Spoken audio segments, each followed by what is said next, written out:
He say, oh, yeah. Coming to the field, our drum majors, a nursing major hailing from Bowie, Maryland, Hannah P. Roosevelt, and a marketing major hailing from Cleveland, Ohio, Ellis Pitts. Now that's a back pin.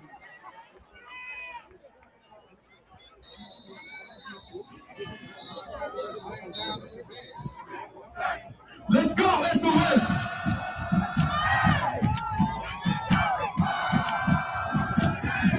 Under the direction of Mr. Benny Bennett and Mr. Michael Simmons, Mr. Pryor of the CIAA, hailing from Maryland's oldest HBCU, founded in 1865, and since we've been keeping things real alive. It's homecoming, Bulldogs. Ladies and gentlemen, without further ado, I present to you the Bowie State University Symphony of Soul!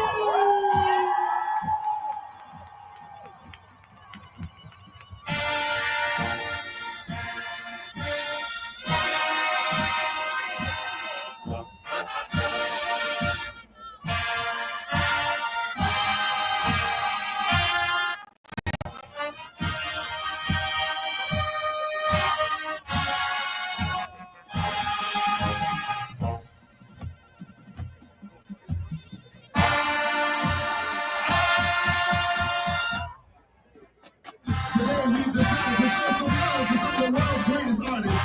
As we proceed to give you what you need, it's the version of Michael Jackson's Earth to World. Let's go! We're going to show you how to really play it.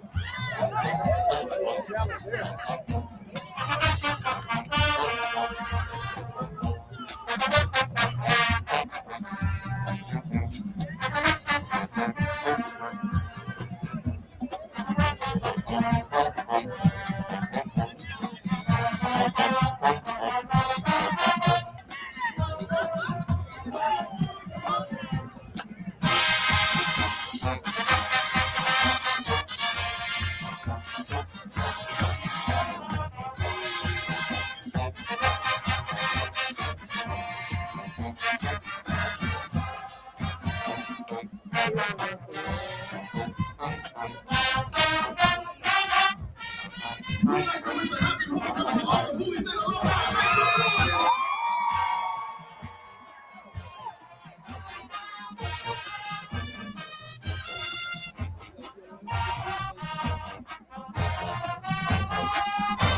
Since 1895, we've been the standard of success.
Yeah, boy. Guess what, Bulldog Nation? It is homecoming week. The 90th homecoming. I cannot wait until Friday, Saturday. Let's do this. But before we can get into that, we got some stuff we got to talk about leading into Friday and Saturday, and that's football. So without further ado, let's start with this. Obviously, this is a must-win game. This is a must-win game for multiple reasons. Reason number one being there's a lot left to play for. Obviously, we are not in contention for a championship. However, to my pleasant surprise, what we are still playing for is an opportunity to finish in the top half of the conference. That's right. Bowie State can still finish in the top 5 this season if we win out and get a little bit of help. So let me go ahead and show you, first of all, the standings and the remaining schedule so you can see how this is even possible. But it is possible. And listen, since our championship hopes are gone, yes, we are now at the stage where we got to look for moral victories. Yes, that's where we are. It is what it is. But hey, got to make the best out of a worse situation, right? And so, believe it or not, we can finish as high as 5th.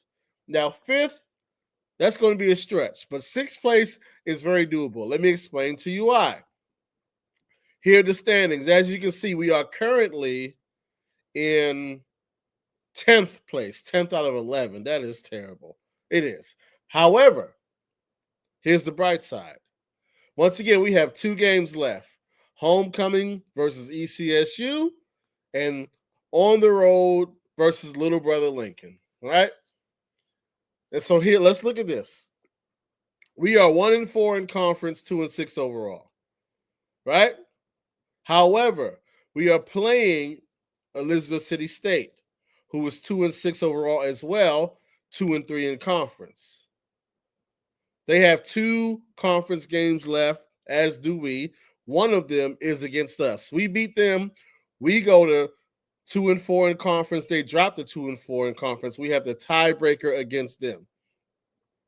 But when you see who they end the season with, that's where we have the opportunity. See, the whole thing here is we win our last 2 games. We go to 3-4 in conference, 4-6 overall. And believe it or not, 4-6 overall and 3-4 in conference can put you in 5th place. It's been a rough year in the conference, right? So let's look at Bluefield State. Bluefield State is 2-3 in conference.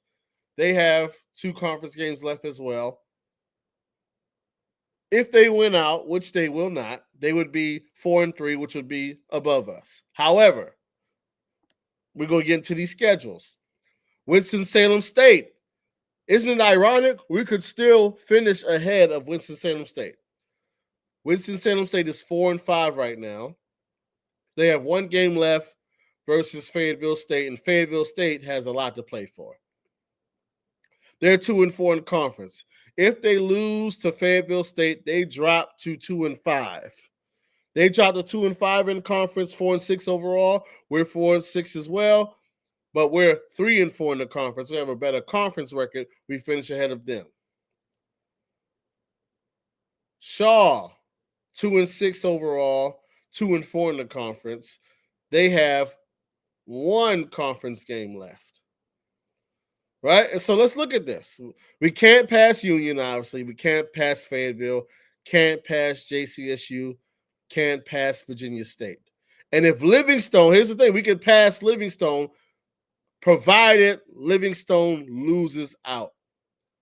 If Livingstone wins 1 more game, we can't pass them because they'll have 5 wins. We can't win 5 mathematically. So let's look at the schedule. You see we're trying to pass Winston-Salem. We're trying to pass Elizabeth City, Shaw, Livingstone, and Bluefield. Well, look at Bluefield. Bluefield is hosting Virginia Union, and then they are going to Elizabeth City State.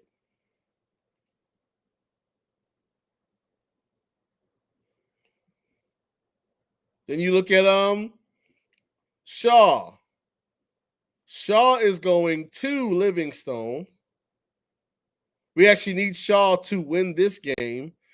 And then Shaw's last game was out of conference at Emory and Henry. They're going to lose that game. So we need Shaw to pull an upset this weekend and then lose the non-conference game next weekend so we can pass them. Because we'll have a better overall record if they win 1 and lose 1. Also, here we go. Who else? So that's how we pass Elizabeth City State, by beating them, and then they lose or win against Bluefield. Bluefield, we need them to lose against Union, which, shouldn't be too difficult for them. The tough one is Shaw beating Livingstone at Livingstone. That's going to be the one. We also need Fayetteville State to beat Winston-Salem State. So it is possible that we finish 5th. After this terrible year, it is still a possibility that we are able to finish as high as 5th in the end of the season standings. And listen, once again, at this point in the season, I'll take a moral victory. I really will. Because remember, last year we finished 8th. Right? Let's go. Look at this. We finished 8th last year. This year we're currently in 10th. We could go from here all the way to here, possibly. But at the very least, we should finish 1, 2, 3, 4, 5. Hopefully, we finish in at least the lowest 6th place. I'll take that. At this point, I'll take it. 6th place, I can live with it. Because we don't got no choice, right? And so there's that.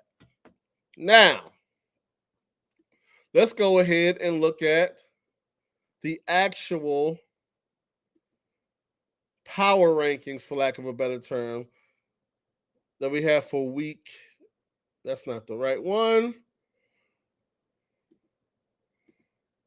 It's always hard to see which one.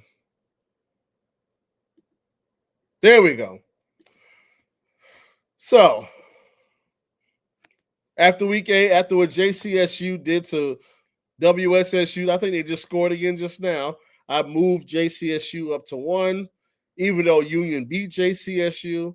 I did see Union in person twice this year, once against Miles and then again against us the other day. And just based upon how the two teams looked this weekend, I went ahead and bumped JCSU up, even though they lost to Union. But here's the thing that for Johnson C. Smith. Johnson C. Smith is on their 2nd consecutive very good season. They lost when they shouldn't have lost last year and didn't even make the championship game. They have the same situation now, whereas they're playing Fayetteville State. If Johnson C. Smith loses this game to Fayetteville State, they are out. Johnson C. Smith has to win on Saturday. Why?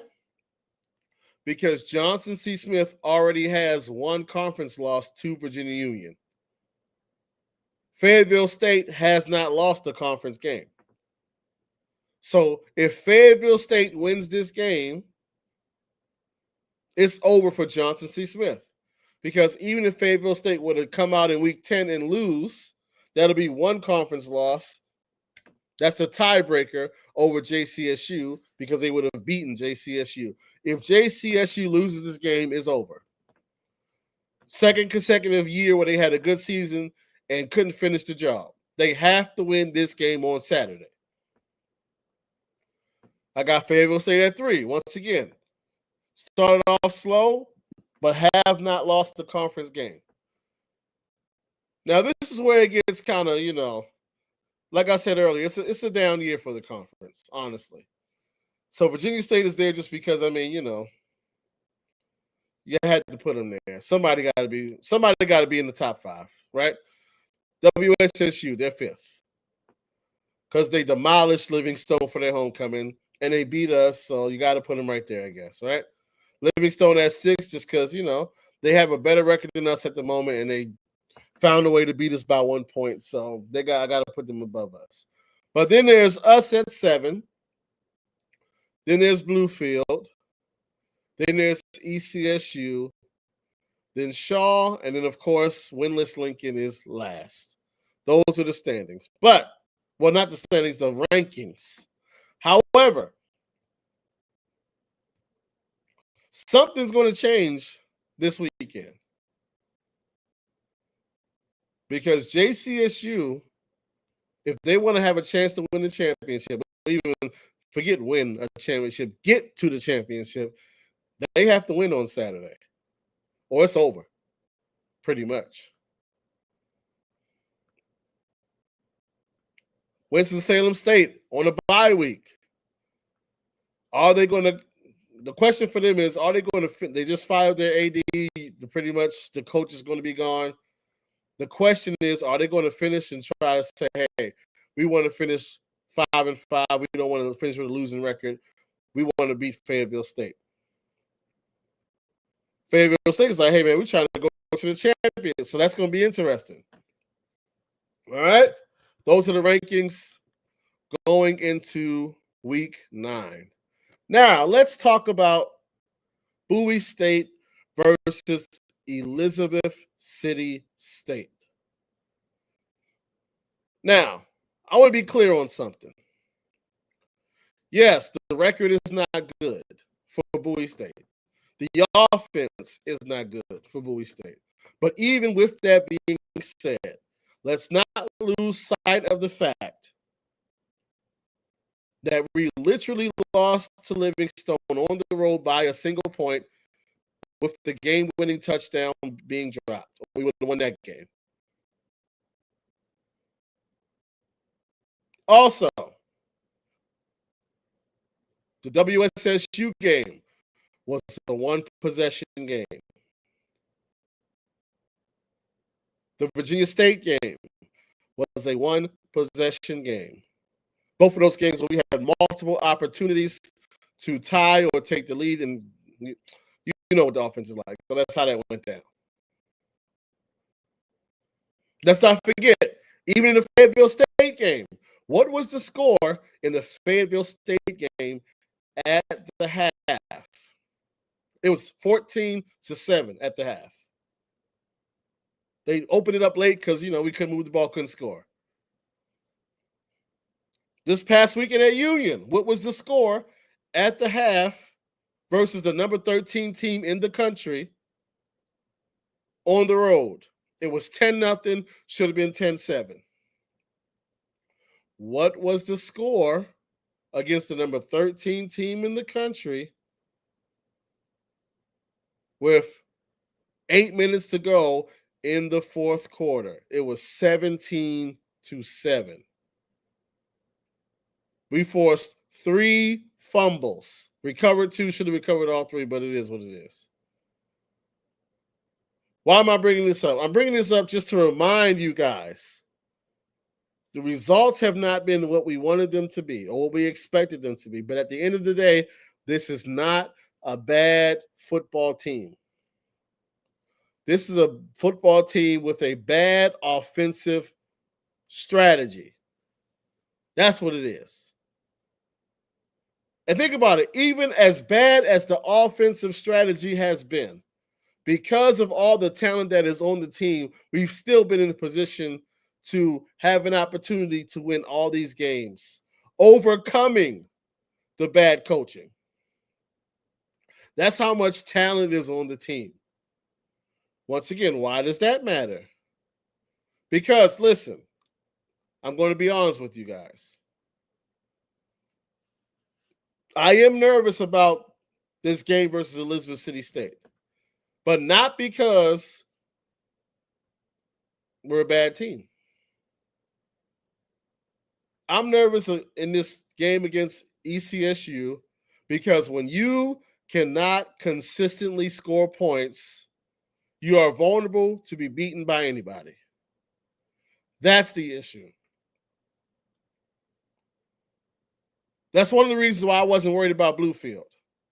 I knew for sure we were going to beat Bluefield because even if we couldn't pass the ball, I knew we could run it whenever we wanted to. So I wasn't worried about Bluefield.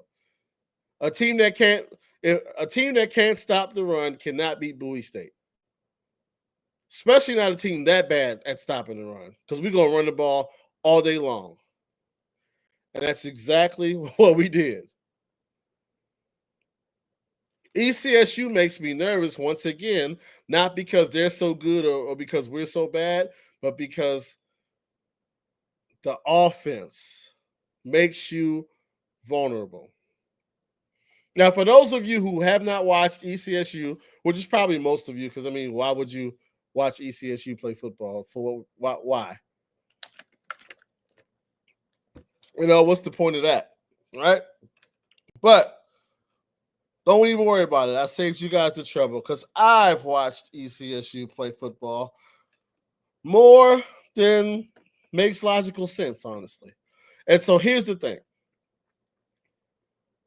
When it comes to Elizabeth City State's offense, they play in my opinion, they play similarly to Fayetteville State in the sense that they run the football and they have a mobile quarterback. Now, their mobile quarterback is a lot different from Fayetteville's. He's a speed guy. He's fast. You let him get loose, he might be gone. He's a fast guy. Whereas Fayetteville State's, he's like a between the tackles kind of guy, just getting tough yards. That's not, but once again, we've played against multiple mobile quarterbacks this year. Fayetteville State and Virginia State. And if you look at both of those quarterbacks, both of those games, once again, those games were there to be taken if we had an offense. And once again, that's why you got to be nervous going into every game when you have an offense like this. However, at the end of the day, let's look at some ECSU numbers.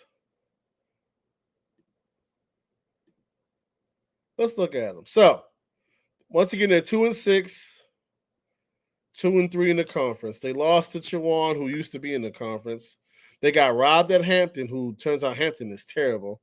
They had a close loss to JCSU. Remember, they had that bomb that was dropped that probably would have won them the game, but it happens. They got absolutely blasted at Fayetteville State at home versus Fayetteville State. Then they beat convincingly Livingstone at home, put 39 on them, and we only put like 6. Man, I don't want to talk about it. They lost at home to Union as well. Then they turned around and lost a close game to Virginia State, just like we did. And they absolutely mollywopped Lincoln last week. Now, here's the thing. Once again, I watched, because I do these kind of things. I watched the first half of them at Lincoln for Lincoln's homecoming. And I'm going to tell you exactly what happened. Lincoln is one of the worst teams I've seen in terms of how they execute. I mean, it was terrible. Just to give you a quick rundown of what happened, them versus Lincoln. Basically, what happened was it was 14-7. ECSU was up.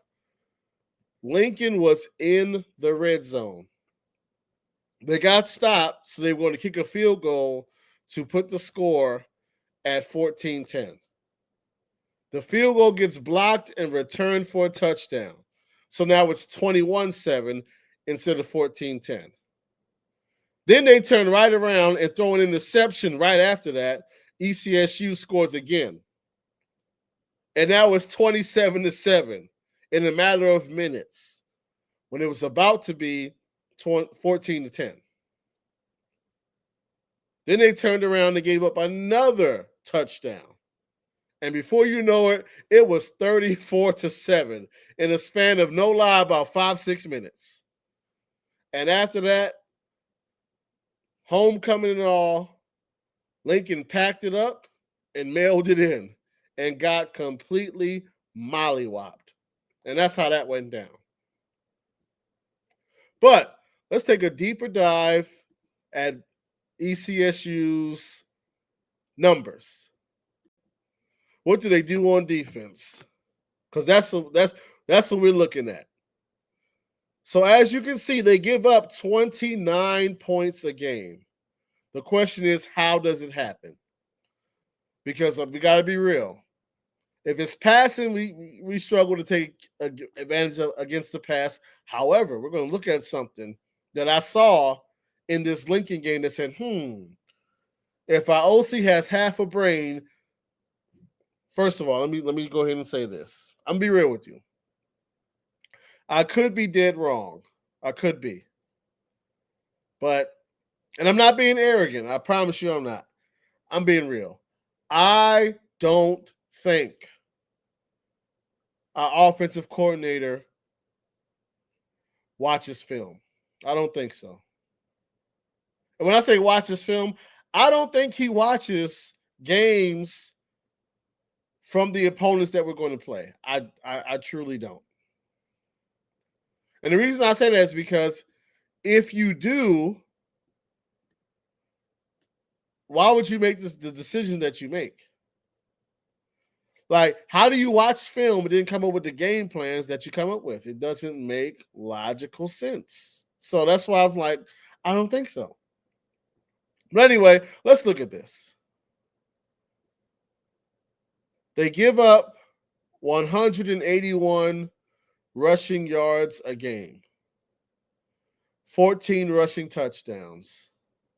They give up 220 passing yards a game and 16 passing touchdowns. 400, they give up 400 yards of total offense a game.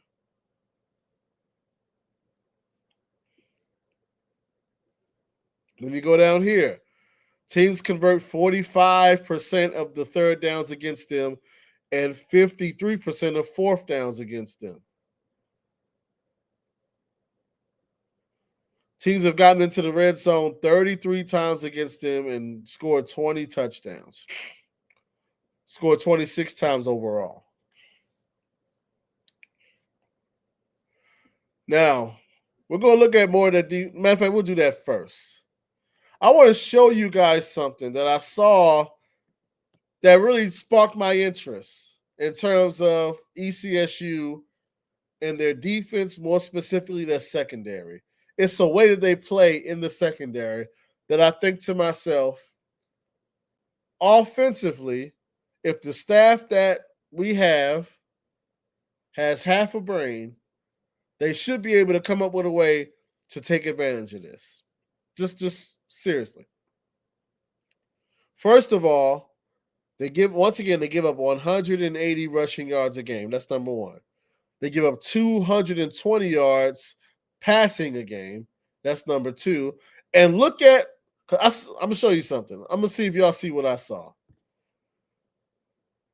What do you see when you look at this? Lincoln has the ball. ECSU is on defense. What do you notice about this? Let me see if anybody notices what I saw. Immediately, I said, hold on, that's interesting.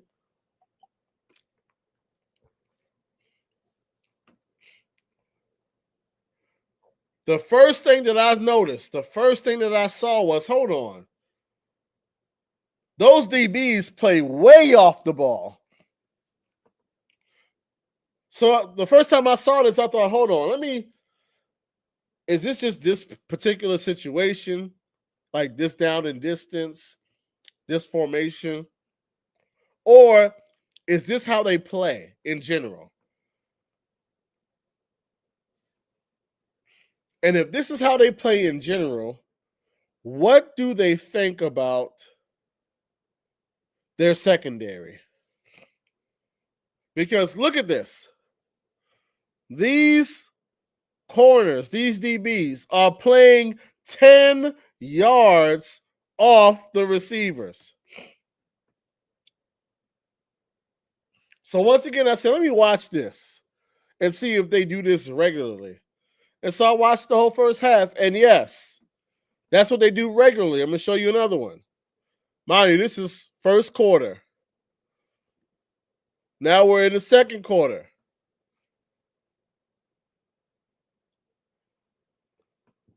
Look at where the DBs are. They play way off consistently.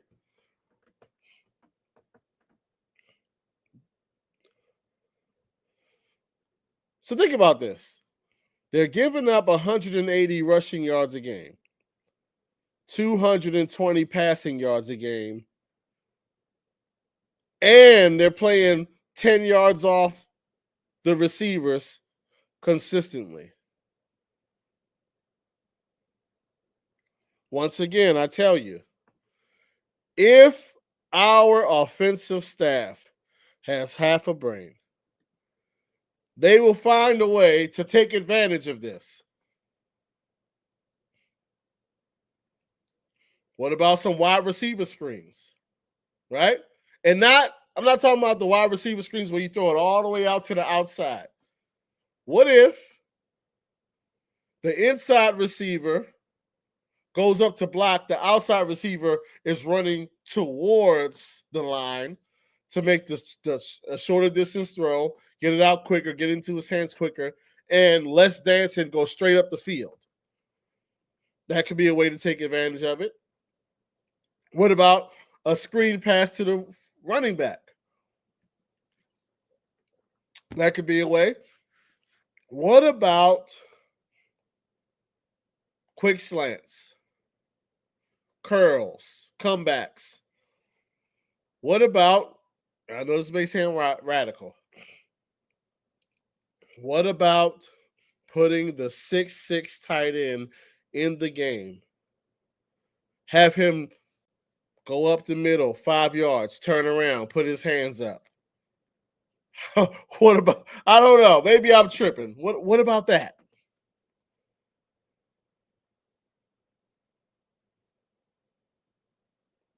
The play action pass, I think that'll work here. What about every now and again, we just throw some 9 routes? I'm not saying you do it all the time, but just listen.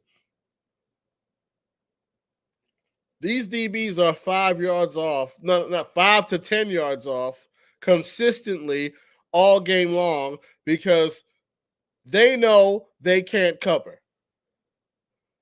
How about you get Banks run a 9 route? Valentine run a 9 route. Just run straight down the field as fast as you can. We're going to put the ball in the air.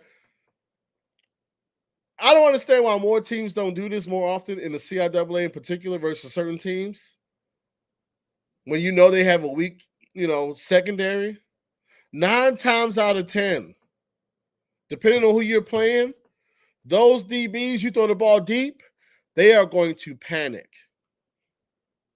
Because oftentimes the QB play is so bad, guys don't get challenged deep like that, and they're not ready for it. They are going to panic and catch a pass interference.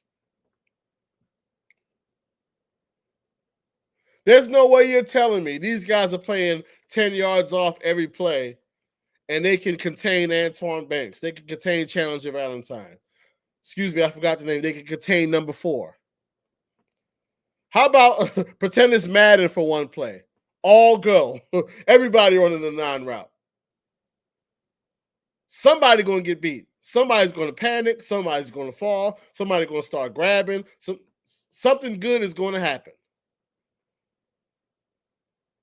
But once again, if it makes too much sense, that means we're probably not going to do it. Like simple stuff like, and I've said this before, I'll say it again. Did you know that the fullback can not only be the lead blocker, but about 5-6 times after the fullback has been the lead blocker, you can catch them off guard and just hand the ball directly to the fullback and see how many yards he can get. Because they're not expecting him to get the ball. But that makes too much sense, I guess. I don't, whatever. But once again, I'm going to show you this again. I'm going to say these numbers again. 180 yards rushing they give up. 220 passing they give up. And they consistently play this far off of the receiver. If we cannot, at homecoming, figure out a way to score points against this defense and win this game, oh boy. Oh boy. I don't even know what to say at that point. Like, seriously. Look at this. They do this consistently. Way off. They know they can't cover nobody. they back up. Back all the way up. Let me go back to these numbers, man. Like, y'all it's because let's go to these games. Let's see.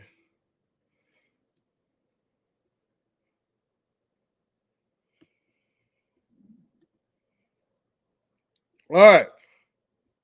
Defense. Hold on. I'm looking at the wrong thing. Let's see.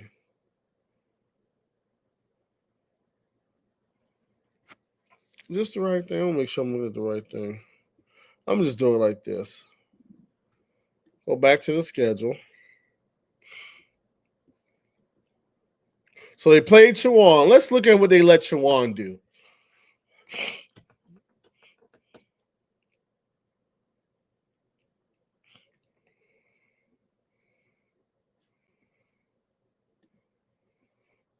All right, Chowan. 136 rushing yards, 290 in the air, 426 yards of total offense. 8 of 14 on third down. Goodness gracious. Doing whatever they wanted to do is what they did. We'll skip Hampton because Hampton is Division I, so we'll skip that. Let's look at them versus JCSU.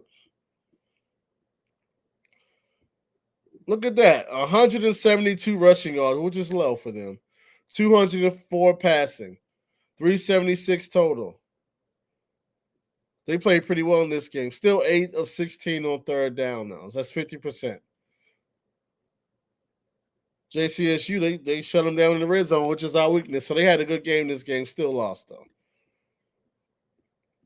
Fayetteville State, good 51-8.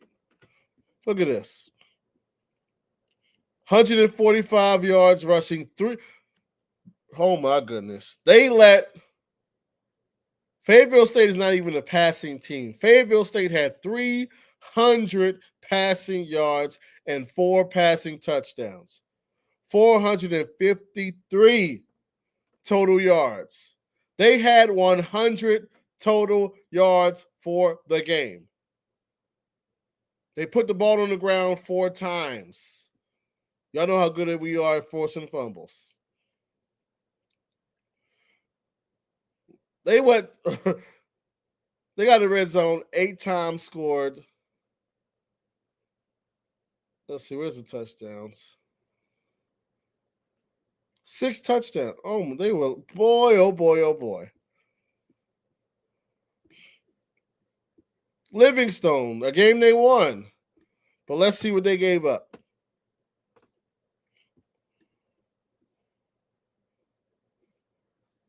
Okay, held them to 100 rushing yards, but they gave up 226 passing yards to Livingstone and 3 passing touchdowns. 7 of 10 on third down, Livingstone was in that game. Union, look at this. 238 rushing yards, not that bad actually. 180 passing, 418 total. Shut them down on third down a lot, but 100% on fourth down. That's the issue.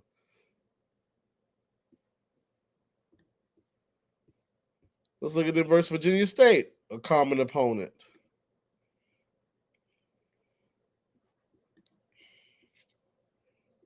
$207 rushing yards, 300 passing, 500 yards of total offense. Did pretty good against them on third down. Okay. And so that's who we are playing. So I know some of you are worried, like it's homecoming, we've been struggling. I'm gonna be real with you. This is not a bad team. This is a team that should be able to win this game convincingly, meaning by 10 points or more. They should be able to do that, even with the issues. That should be able to happen. And so I'm looking forward to it. I got my press pass. I'm going to be on the sideline, getting some good shots, seeing some good action. I'm also a season ticket holder, so I was going to be in there anyway. And I also have the VIP. So I'm being in that tent, eating that good food, relaxing, getting that jersey. I'm going to have a good time. If you're in the tent, say what's up. We can take a picture.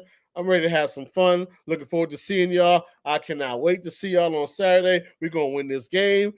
We're going to whoop Lincoln after that. We're going to finish in 5th or 6th place. Make something out of nothing. BSU.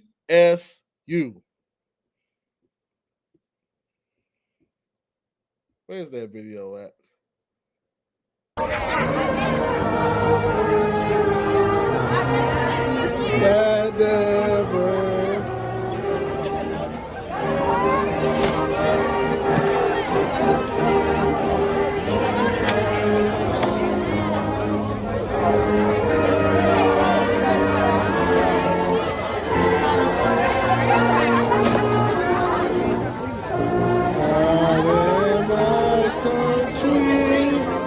Bowie State, my school.